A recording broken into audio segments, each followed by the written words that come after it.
Hello student, welcome back to my channel. कैसे हैं आप सब लोग?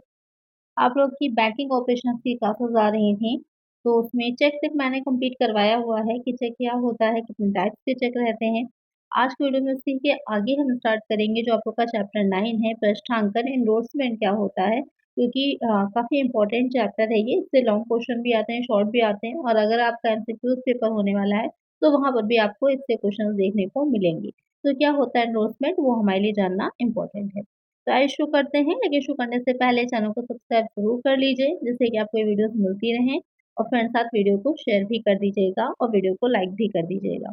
क्या होता है एंडोर्समेंट, पहले ये समझ लेते हैं, क्योंकि बैंकिंग ऑपरेशंस जो रहता है इसमें आपका ये जो बुक है, तो मेनली बैंक क्या होते हैं ये सारी चीज़ें मैं ऑलरेडी आप लोग को पढ़ा चुकी हूँ। तो बैंक क्या है, कितने टाइप्स के रहते हैं, इसमें कौन कौन सी चीज़ें रहती हैं, तो पहले चेक हो जाएगा। और जो इसके इंस्ट्रूमेंट होते हैं मेनली, जो चेक हो जाएगा, बिल्स है, जो आपके हुंडी होती है, वो सब हम आगे पढ़ते जाएंगे। तो एंडोर्समेंट से स्टार्ट करते हैं कि पृष्ठांकन क्या होता है। तो सबसे पहले तो पृष्ठांकन की मीनिंग आती है कि मीनिंग ऑफ एंडोर्समेंट की क्या होता है, क्योंकि थोड़ा सा अगर हम इसको सिंपल भाषा में समझें, बिल्कुल ही सिंपल सी बोलचाल की भाषा में, लैंग्वेज में समझते हैं, तो पृष्ठांकन, पृष्ठ पर अंकन, सिंपल से ये निकलता है। दोनों को मिला दीजिए तो ये आपका एंडोर्समेंट बन जाता है। तो जब इसमें आप पृष्ठांकन में क्या होता है कि जो जो भी आपका प्रलेख होता है या जो भी डॉक्यूमेंट होता है उस पर सिग्नेचर एक तरह से कहें, या उसका एक प्रमाण के तौर पर कर दिया जाता है, जिससे कि ये चीज़ साबित हो जाती है, ये प्रूफ होता है कि ये पृष्ठांकित किया गया है। अब आ जाते हैं ये हम बुक की लैंग्वेज पर, कि बुक में क्या बताया गया है कि स्वामित्व हस्तांतरण परिक्रामण के बिना संभव नहीं है। स्वामित्व हस्तांतरण क्या होता है, जो आप ट्रांसफर कर रहे होते हो ओनरशिप को एक व्यक्ति से दूसरे व्यक्ति को, तो वो आपका बिना एंडोर्समेंट के पॉसिबल नहीं होता। पृष्ठांकन परिक्रामण प्रक्रिया का केवल एक भाग है, जब एक निम्न साथ विलेख को एक व्यक्ति से दूसरे व्यक्ति को इस प्रकार स्थानांतरित किया जाता है कि दूसरा व्यक्ति क्या होता है, उस डॉक्यूमेंट का का ओनर बन जाता है, ओन करता है। तो इसे ही हम क्या कहते हैं, परिक्रामण या फिर नेगोशिएशन कहलाता है। अब आ जाता है कि इनमें साथ देख का प्रकरण 2 तरह से किया जा सकता है, यानी कि आप इसे 2 टाइप से कर सकते हैं। पहला सुपुर्दगी द्वारा, यानी कि एक व्यक्ति दूसरे व्यक्ति को दे देता है, जैसे कि आप चेक लिखते हैं किसी पर, तो चेक आप दूसरे व्यक्ति को ईज़िली दे सकते हैं। अगर आपने वाहक यानी कि बेयरर चेक होता है, उस पर किसी का पर्टिकुलर व्यक्ति का नाम या कुछ नहीं लिखा है, तो आप उसको डायरेक्टली दे सकते हैं, तो वाहक को दे हो जाता है। तो इनमें साथ फिर देखो नेगोशिएबल इंस्ट्रूमेंट का परिक्रामण केवल सुपुर्दगी द्वारा किया जा सकता है, यानी कि आप सिर्फ उसको देकर भी ट्रांसफ़र कर सकते हैं। तो रिटर्न में कार्यवाही हो ऐसा कंपल्सरी नहीं होता। और दूसरा हो जाता है पृष्ठांकन तथा सुपुर्दगी द्वारा। यहाँ पे क्या होता है, सभी आदेशों पर दे। अब यहाँ पर एक चीज़ होती है, वाहक को दे, जैसे कि बेयरर चेक होता है, तो वहाँ पर ये होता है कितने पैसे, इतने अमाउंट जो होता है इस वाहक को दे होगा। हाँ, आपने अगर चेक देखा होगा उसका फॉर्मेट, जैसे कि प्रीवियस वीडियो में मैंने आप लोग को बताया भी हुआ है, तो इसलिए आपको वहाँ पर समझ में आ जाएगा। और अगर आदेश पर ये होता है कि जब अगर ऑर्डर दिया जाए या आदेश दिया जाएगा तभी पेमेंट इसका करना है।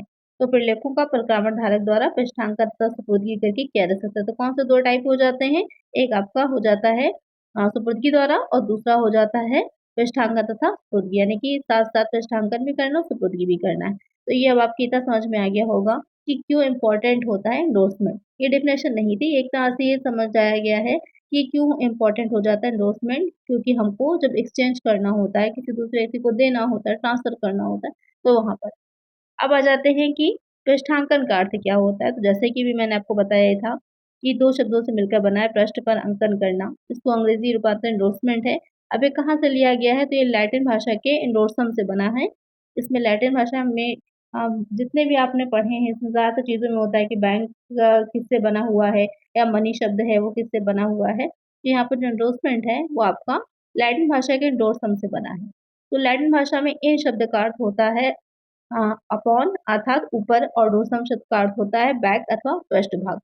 तो इस प्रकार डोसम का क्या हो जाएगा, शाब्दिक अर्थ पीठ पर होता है। मीन्स यही कहने का जो मैंने कहा था, बैक पर जो उसमें जो है किया जाएगा, सिग्नेचर होता है या साइन होता है, या कुछ अंकित करना।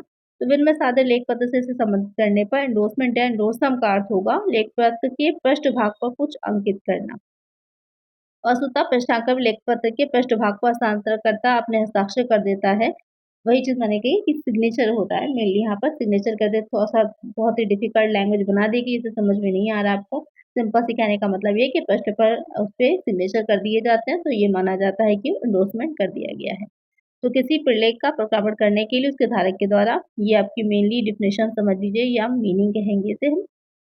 उसके धारक के द्वारा प्रलेख की पीठ पर अपने हस्ताक्षर करना अथवा किसी व्यक्ति का नाम लिखकर हस्ताक्षर करना पृष्ठांकन कहलाता है। पृष्ठांकन को बेचान भी कहते हैं। तो यहाँ पर एमसीक्यूज है तो सीधे ही आपकी डेफिनेशन लिख के पूछी जा सकती है कि ये प्रक्रिया क्या कहलाती है, तो आपकी एंडोर्समेंट या फिर पृष्ठांकन कहलाती है। और डिटेल में है तो वहाँ पर आपको थोड़ा-सा उसके बारे में लिखना है कि क्या मीनिंग होती है उसकी। उसके बाद यहाँ पर आपको ये वाली मीनिंग जो मेन है वो लिखनी है, फिर आपको इससे क्लियर हो जाएगा पृष्ठांकन क्या है। उसके बाद डेफिनेशन भी दे रखी है। जो विधिमय सात लेख अधिनियम 1881 की धारा 15 है, उसमें आपकी डेफिनेशन भी इसकी दे रखी है, तो आप चाहें तो इसको नोट कर लीजिए अलग से। आप इस डेफिनेशन को नोट कर सकते हैं, तो यहाँ पर आपको ये भी क्लियर हो जाएगा। इसके बाद इसमें आ जाता है कि कौन व्यक्ति क्या कहलाता है, तो ये भी पूछा जा सकता है। तो यहाँ पर अगर हम बात करें कि न्यायालय इस बात से संतुष्ट हो जाए कि धारक ने यह हस्ताक्षर लेख पत्र के हस्ताक्षर कर की दृष्टि से किए हैं, तो यह मान्य पृष्ठांकन होगा। जो व्यक्ति पृष्ठांकन करता है, यानी कि तो जो सिग्नेचर करता है, उससे पृष्ठांकन करता है, एंडोर्सर कहते हैं। और जिससे पृष्ठांकन है, जिसके लिए किया जा रहा है, वो एंडोर्सी या फिर पृष्ठांकी कहलाता है। तो इसको भी ध्यान में रखिएगा। ऑब्जेक्टिव में भी पूछा जा सकता है। और अब डिस्क्रिप्टिव पेपर हो रहा है तो वहाँ तो आपको पूरा लिखना ही होगा। फिर आ जाती है कि क्या इसकी कैरेक्टरिस्टिक्स होती हैं या फिर वैलिड होने के लिए एंडोर्समेंट को क्या एसेंशियल चीज़ें होनी चाहिए। उसमें तो सबसे पहला तो पॉइंट सिंपल सी बात है उसमें सिग्नेचर हस्ताक्षर होना इम्पोर्टेंट होता है। तो वो तो क्या है तो मैंने आपको समझा ही दिया अच्छे से ही। उसके बिना क्या होता है वो अवैध माना जाता है। नाम लिखकर भी किया जा सकता है, नॉर्मली भी सिग्नेचर किया जा सकता है। लेकिन यहाँ पे एक चीज़ और है कि अगर कोई व्यक्ति पढ़ा-लिखा नहीं है तो वहाँ पर वो थंब का वो भी लगा सकता है, थंब इम्प्रेशन भी यानी कि अंगूठा भी लगा सकता है, तो वहाँ पे पृष्ठांकन उसे माना जाएगा। फिर पृष्ठांकन का स्थान क्या होता है? तो पृष्ठांकन का डेफिनेशन में ही क्लियर है उसके स्थान के बारे में कि वैधानिक दृष्टि से पृष्ठांकन लेखा पत्र की पीठ पर या मुख पर, बैक पर होता है या तो फ्रंट पर ऊपर होता है। उसके साथ संलग्न किसी कागज़ पर भी किया जा सकता है। तो वो आपका क्या कहलाता है पृष्ठांकन का स्थान। पृष्ठांकन की तिथि क्या होती है? तो वहाँ पर डेट लिखना की बात अगर हो रही है तो पृष्ठांकन करते समय हस्ताक्षर के साथ पृष्ठांकन की तिथि लिखना इम्पोर्टेंट नहीं होता, ज़रूरी नहीं होता कि आप सिग्नेचर के साथ-साथ डेट भी लिखिए। किंतु फिर भी आज के टाइम में आप देखते होंगे कि जो भी साइन किए जाते हैं साथ ऑफ़िशियली तो उसके ऊपर डेट डाल दी जाती है, तो एक तरह से प्रूफ़ होता है। तो ऐसे अगर आप डेट नहीं डालेंगे तो कोई व्यक्ति कोई भी डेट डाल कर के उसको कभी भी वैलिड कर सकता है। लेकिन अगर आपने डेट डाल दी है तो ये पता चल जाएगा कि आपका हस्ताक्षर कितना पुराना किया हुआ है। तो इस वज़ह से वहाँ पर सेफ साइड रहता है कि साइन उस पर कर दिया जाता है। फिर आ जाता है पृष्ठांकन की अवधि। इसमें क्या रहता है कि क्या उसकी टाइम लिमिट होनी चाहिए, जब तक कि उसकी परिपक्वता तिथि पर भुगतान ना हो जाए, तो जो भी उसकी मैच्योरिटी पीरियड होगा, उसके अकॉर्डिंग रहती है। फिर आता है इसकी क्रमबद्धता, एक से अधिक बार किया जा सकता है। पृष्ठांकन का अधिकार किसको होता है? तो किसी प्रलेख के पृष्ठांकन का अधिकार उस प्रलेख के लेखक या अर्ता, ड्रायर या फिर होल्डर या फिर प्रापक जो होता है अथवा इन व्यक्तियों द्वारा अभिकृत कोई ऑथराइज्ड एजेंट होगा, तो उसको होता है। संपूर्ण प्रलेख का पृष्ठांकन इसमें क्या रहेगा कि पृष्ठांकन द्वारा प्रलेख में लिखी हुई संपूर्ण धनराशि का पृष्ठांकन किया जाना चाहिए। यानी कि जितनी भी अमाउंट है सारी ही चीज़ों को ऑथराइज किया जा रहा है एक तरह से कि हाँ जितना भी अमाउंट हमने उसमें चेक में बिल में लिख दिया है तो पूरा ही अमाउंट दे होगा, ना कि उसमें से कोई आंशिक राशि। अब उससे कुछ अपवाद भी हो सकते हैं जैसे कि यहाँ पर धारा 56 में बताया गया है अपवाद के बारे में कि यदि किसी प्रलेख की आंशिक राशि प्राप्त की जा चुकी है, यानी कि उसको कुछ हिस्सा मिल गया है, तो बाकी जो शेष रहेगा उसके लिए किया जा सकता है। सुपुर्दगी आवश्यक है।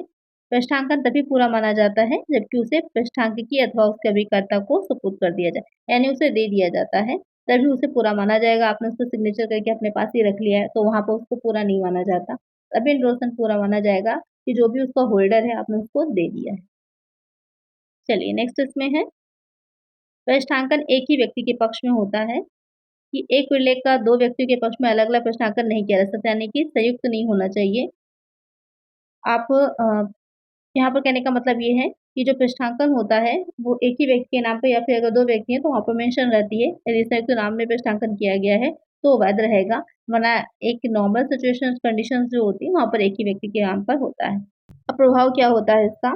इसका प्रभाव की बात करें तो धारा 50 में बताया गया है कि पहला पॉइंट हो जाता है कि प्रलेख व प्रश्नांकन होने के बाद प्रलेख का स्वामित्व प्रश्नांकनकर्ता से प्रश्नांक जो होता है उसको ट्रांसफर हो जाता है। प्रश्नांकी को प्रलेख का आगे प्रक्रमण करने का अधिकार मिल जाता है, यानी कि आपने किसी को चेक दे दिया तो वो चेक उसके जैसे कि बेरर चेक है तो आपने जिस व्यक्ति को दे दिया है साइन करके सिग्नेचर करके तो वो उसके पास चला गया, वो चाहे तो उससे डायरेक्ट खुद पेमेंट ले सकता है या किसी और को दे सकता है। लेकिन हाँ, अगर चेक के बारे में चीज़ होती है कि अगर आपने किसी के नाम पर ही मेंशन किया है, तो उस व्यक्ति के ही अकाउंट में आप उसको जो है जब डिपॉज़िट करते हैं तो वहाँ पर पेमेंट उसके अकाउंट में आएगी। उसके बाद वो चाहे जिसको उस अकाउंट उसके पेमेंट को दे सकता है। फिर आ जाता है कि प्रश्नांकित प्रश्नांकनकर्ता की ओर से प्रलेख की धनराशि वसूल कर सकता है। प्रश्नांकित को अपने नाम से प्रलेख के सभी पक्षकारों के विरुद्ध अभियोग चलाने का अधिकार मिल जाता है। तो ये काफ़ी इम्पोर्टेंट चीज़ है कि क्या-क्या चीज़ें होती हैं। हो सकता है क्वेश्चन इस तरह से ऑब्जेक्टिव में बन सकता है कि ये सारी स्पेसिफिकेशन आपकी जो फीचर्स हैं वो लिख दे। कहें ये किससे रिलेटेड है तो आपके प्रश्नांकन से रिलेटेड हो जाएँगे, या कौन-सा इसमें से नहीं है। हो सकता है कोई एक पॉइंट ऐसा लिख दे जो इसका फीचर ना हो, तो आपको वो ढूँढना होगा। फिर प्रश्नांकक की यानी कि जो जो उसका सिग्नेचर कर रहा है, उसकी अगर डेथ हो जाती है, तो उस कंडीशन में क्या किया जाएगा? तो यदि प्रलेख के प्रश्नांकनकर्ता ने प्रलेख का प्रश्नांकन तो कर दिया है, किंतु प्रश्नांकित को उसकी सुपुर्दगी देने से पूर्व ही उसकी मृत्यु हो जाती है। तो उसका वैधानिक प्रतिनिधि केवल उसकी सुपुर्दगी मात्र पर देने से ही उस प्रलेख का प्रश्नांकन नहीं कर सकता, उसे स्वयं पहले मृत व्यक्ति के प्रतिनिधि के रूप में प्रश्नांकन करना पड़ेगा, उसके बाद ही सुपुर्दगी दी जा सकती है। तो ये इम्पोर्टेंट चीज़ थी इसके बारे में, जिससे कि अब आपको क्लियर हो गया होगा पृष्ठांकन के बारे में कि एग्ज़ैक्टली क्या होता है, या अगर पृष्ठांकन किया जा रहा है, एंडोर्समेंट किया जा रहा है, तो उसके क्या इफ़ेक्ट पड़ते हैं, क्या प्रभाव होते हैं। अब आ जाता है कि पृष्ठांकन और रेखांकन में डिफ़रेंस क्या होता है, ये भी काफ़ी इम्पोर्टेंट है कि difference between endorsement and crossing. Crossing में क्या होता है, आपने देखा होगा कि चेक होता है, जैसे कि प्रीवियस वीडियो में आप लोग को समझा ही चुकी हूँ, आप लोग को अच्छे से याद होगा। थोड़ा-सा एक बार देख लीजिए, इस तरह से अगर कोई चेक है, तो उसमें अगर साइड में 2 तिरछी लाइनें इस तरह से खींच दी जाती हैं, 1 है या 2 तिरछी लाइनें खींच दी जाती हैं, तो ये आपका क्या कहलाता है, रेखांकन या फिर क्रॉसिंग कहलाती है। कभी-कभी इन लाइनों के बीच में नाम मेंशन कर दिया जाता है कि इस बैंक पर ही है या इस व्यक्ति के नाम पर ही है, यहाँ पर मेंशन कर दिया जाता है, वो क्रॉसिंग कहलाती है। अब आ जाते हैं कि क्या डिफरेंस होता है। तो किसी प्रलेख के धारक द्वारा प्रलेख के पृष्ठभाग पर अपने हस्ताक्षर जो होंगे, वो क्या कहलाता है, एंडोर्समेंट होता है। और अगर हम किसी चेक के मुख्य पृष्ठ पर 2 तिरछी समांतर रेखाएँ खींच देते हैं, चाहे इसमें कुछ लिखा हो या ना लिखा हो, तो ये रेखांकन कहलाता है। तो ये हो जाती है एक तरह डेफिनिशन या मीनिंग। दूसरा हो जाता है विधि। पृष्ठांकन में क्या होता है? पृष्ठभाग में होता है, जबकि रेखांकन अंकन चेक मुक्त पृष्ठ पर होता है, यानी कि पृष्ठभाग में जो बैक होती है, वहाँ पर सिग्नेचर होते हैं, लेकिन जो रेखांकन होता है, उसे मुख्य पृष्ठ पर ही किया जाएगा। अब यहाँ पर ये बैक में या फ्रंट दोनों पर हो सकता है, लेकिन डिफरेंस की बात करें तो रेखांकन सिर्फ फ्रंट पर ही होता है, बैक पे नहीं होता। ये आपका बैक और फ्रंट दोनों पर ही हो सकता है। फिर आ जाता है कि प्रश्नांकन किसी दूसरे व्यक्ति को प्रलेख का स्वामी बनाता है, जबकि रेखांकन चेकों के संबंध में जालसाजी की संभावनाओं को कम कर सकता है। क्योंकि अगर आपने यहाँ पर 2 लाइनें खींच के आपने क्रॉस कर दिया, तो जिस व्यक्ति को आप दे रहे हैं, उसके अलावा और कोई दूसरा व्यक्ति उसको यूज़ नहीं कर सकता, या फिर जिस बैंक का आप नाम लिख रहे हैं, जिस व्यक्ति का लिख रहे हैं, तो सिर्फ़ वही उसको डिपॉज़िट करके उससे पेमेंट ले सकता है, कोई दूसरा नहीं ले सकता। तो अगर आपका चेक खो भी जाता है या किसी और व्यक्ति के द्वारा चोरी कर लिया जाता है, तो वहाँ पर उसका कोई वो भी मिसयूज़ नहीं कर सकता, ये चीज़ आपको सेफ्टी साइड रहती है। फिर आ जाता है उद्देश्य।